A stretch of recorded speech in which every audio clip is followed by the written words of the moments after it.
আসসালামু আলাইকুম। 18 বাংলার গ্রামগঞ্জের খবরে সবাইকে স্বাগত জানাচ্ছি। আমি ভাবনা আহমেদ। কাতারের সড়ক দুর্ঘটনায় 5 বাংলাদেশি সহ 6 জন নিহত হয়েছেন। স্থানীয় সময় শনিবার সকালে দেশটির শাহনিয়া এলাকায় এই দুর্ঘটনা ঘটে। নিহত প্রবাসীরা হলেন সিলেটের কানাইঘাট উপজেলার গাছবাড়ি গ্রামের জসিম উদ্দিন, জিবাল উদ্দিন, মোস্তাক আহমেদ, জুবায়ের আহমেদ ও কাদের আহমেদ। নিহত অপর ব্যক্তি ভারতীয় নাগরিক। জানা গেছে তারা একটি পিকআপ ভ্যানে করে কর্মস্থলে যাচ্ছিলেন। এ সময় গাড়িটি নিয়ন্ত্রণ হারালে ঘটনাস্থলে 6 জন প্রাণ হারান। নিহতদের মরদেহ স্থানীয় একটি হাসপাতালের মর্গে রাখা হয়েছে। চট্টগ্রাম বন্দরের নিউ মেরিন কন্টেইনার টার্মিনাল বা এনসিটি পরিচালনায় দেখা দিয়েছে নতুন সমীকরণ। বৈশ্বিক ও অভ্যন্তরীণ নানা নাটকীয়তায় দুবাই ভিত্তিক প্রতিষ্ঠান ডিপি ওয়ার্ল্ডের একক আধিপত্যে এবার ভাগ বসাতে যাচ্ছে দেশীয় দুটি বড় প্রতিষ্ঠান। গত 28 এপ্রিল নৌ পরিবহন মন্ত্রণালয়ে ভিন্ন ভিন্ন দর দিয়ে নতুন প্রস্তাব জমা দিয়েছে এমজিএইচ গ্রুপ ও সাইফ পাওয়ারটেকের নেতৃত্বে 3 প্রতিষ্ঠানের কনসোর্টিয়াম। চট্টগ্রাম থেকে বিস্তারিত জানাচ্ছেন ইরফানুল হক। চট্টগ্রাম বন্দরের মোট কন্টেনার হ্যান্ডেলিংয়ের প্রায় 44% সম্পূর্ণ হয় নিউ মেরিন কন্টেনার টার্মিনাল এনসিটির মাধ্যমে। সেই টার্মিনাল পরিচালনার দায়িত্ব কার হাতে যাবে তা নিয়ে এখন সরগরম বন্দরপাড়া। একসময় আলোচনায় দুবাই ভিত্তিক বহুজাতিক প্রতিষ্ঠান ডিপি ওয়ার্ল্ড এগিয়ে থাকলেও বিভিন্ন বিতর্ক, শ্রমিকদের আপত্তি এবং সরকারের সতর্ক অবস্থানের কারণে সেই প্রক্রিয়ায় এখন বেশ ধীরগতি। এই সুযোগকে কাজে লাগাতে মাঠে নেমেছে দেশীয় প্রতিষ্ঠানগুলো। পাবলিক প্রাইভেট পার্টনারশিপের আওতায় এনসিটির ইজারা চেয়ে প্রস্তাব দিয়েছে এমজিএস গ্রুপ। অন্যদিকে বর্তমান অপারেটর সাইফ পাওয়ারটেকের নেতৃত্বে কসমোস ও এভারেস্ট পোর্ট সার্ভিস গঠন করেছে পৃথক একটি কনসোর্টিয়াম। স্বাধীন সার্বভৌম দেশের একটা বন্দরকে আপনি দিয়ে দিবেন কোনো কারণ ছাড়া, এটা তো একটা রুগ্ন বিষয় না। আমার দেশে যদি ইকুইভ্যালেন্ট যদি অপারেটর থাকে, যারা কাজ করার অভিজ্ঞতা থাকে, তাহলে আমার দেশকে ফেভারেজ দেওয়া উচিত। ব্যবসায়ীরা মনে করেন টার্মিনাল পরিচালনায় প্রতিযোগিতামূলক দরপত্র নিশ্চিত করা জরুরি। একই সঙ্গে দেশের অর্থ দেশে রাখা এবং শ্রমিকদের সুরক্ষার বিষয়টিও গুরুত্বের সঙ্গে বিবেচনা করা উচিত। বন্দর কার মাধ্যমে পরিচালিত হচ্ছে সেটা বড় কথা না, এখানে স্বচ্ছতা নিশ্চিত করতে হবে, দুর্নীতিমুক্ত রাখতে হবে।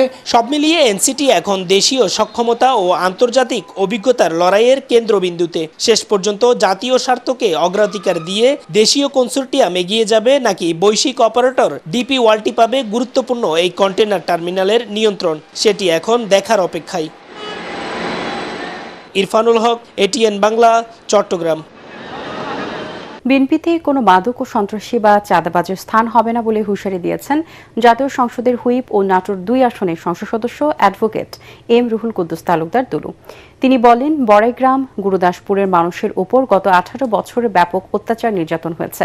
বিএনপি রাষ্ট্রীয় ক্ষমতায় আসার পর আর কোনো অন্যায়কে প্রশ্রয় দেবে না। বিকেলে নাটোরের বড়াইগ্রাম পাইলট উচ্চ বিদ্যালয়ে অ্যালামনাই অ্যাসোসিয়েশন আয়োজিত গুণীজন সংবর্ধনা অনুষ্ঠানে এসব কথা বলেন তিনি। অনুষ্ঠানে 21 পদকপ্রাপ্ত বড়াইগ্রাম পাইলট উচ্চ বিদ্যালয়ের প্রাক্তন ছাত্র ও ঢাকা বিশ্ববিদ্যালয় চারুকলা বিভাগের সাবেক চেয়ারম্যান ডক্টর আব্দুস সাত্তারকে গুণীজন সংবর্ধনা দেওয়া হয়।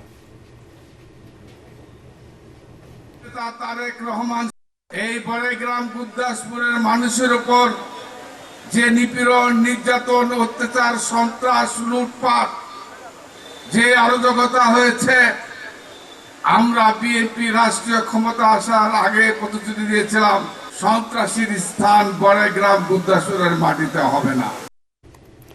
চাঁপাইনবাবগঞ্জের শিবগঞ্জ সীমান্তে অভিযান চালিয়ে বিপুল পরিমাণ ভারতীয় ট্রাকের যন্ত্রাংশ, পাথর বোঝাই একটি ট্রাক এবং একজনকে আটক এলাকায় অভিযান পরিচালনা করা হয়।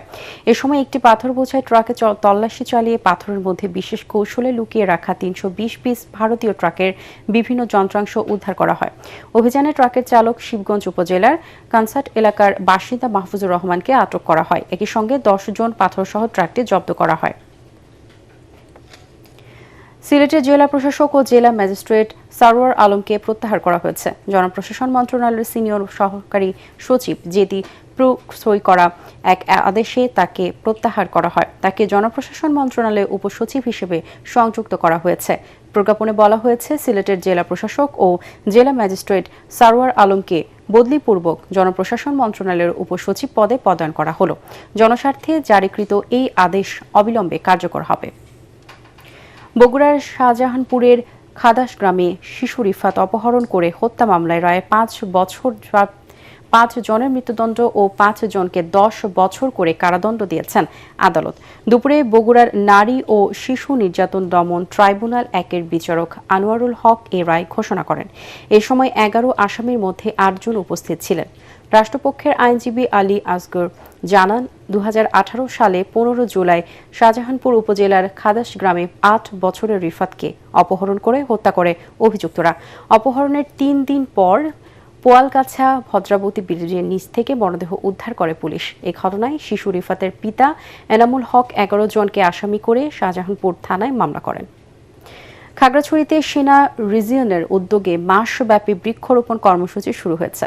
সকাল 11:30টায় খাগড়াছড়ি সরকারি কলেজ মাঠ প্রাঙ্গণে প্রধান অতিথি হিসেবে উপস্থিত থেকে বৃক্ষরোপণের উদ্বোধন করেন সেনাবাহিনীর 203 পদাতিক খাগড়াছড়ি রিজিয়নের region commander brigadier general KM Obaidul হক।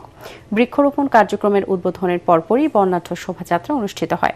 এ সময় খাগড়াছড়ি পার্বত্য জেলা পরিষদের চেয়ারম্যান শেফালিকা, ত্রিপুরা সদর zone commander lieutenant colonel Aminur Rahman, অতিরিক্ত পুলিশ সুপার কামরুল ইসলাম সহ বিভিন্ন সরকারি ও বেসরকারি কর্মকর্তা ও রাজনৈতিক নেতৃবৃন্দ উপস্থিত ছিলেন।